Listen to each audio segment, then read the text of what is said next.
नई संसद ने दुनिया को हिलाकर रख दिया है और इसी संसद में लगे अखंड भारत के नक्शे ने पड़ोसियों के मन में आग लगा दी है।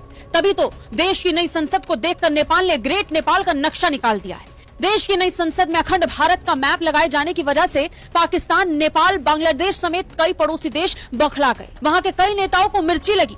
नेपाल ने भी अखंड भारत के मैप पर बवाल शुरू कर दिया। भारत दौरे से वापस लौटे नेपाल के प्रधानमंत्री प्रचंड को इसे लेकर सफाई भी देनी पड़ी।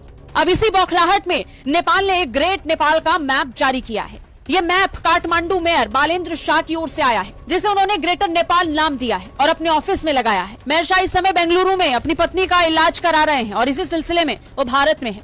उन्होंने भारत आने से पहले ये मैप अपने दफ्तर में लगाया। एक समय नेपाल का भूभाग पूर्व में तिस्ता से लेकर पश्चिम में सतलज तक फैला था। हालांकि अंग्रेजों के साथ युद्ध के बाद नेपाल ने अपनी जमीन का एक बड़ा हिस्सा खो दिया।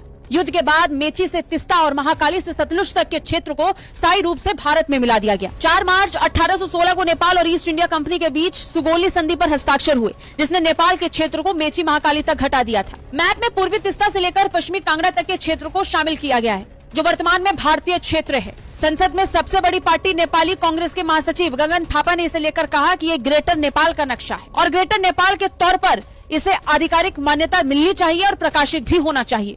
थापा ने कहा, यदि कोई सांस्कृतिक मानचित्र प्रकाशित करता है तो नेपाल के पास ग्रेटर नेपाल के मानचित्र को प्रकाशित करने और उस पर विचार करने का अधिकार है।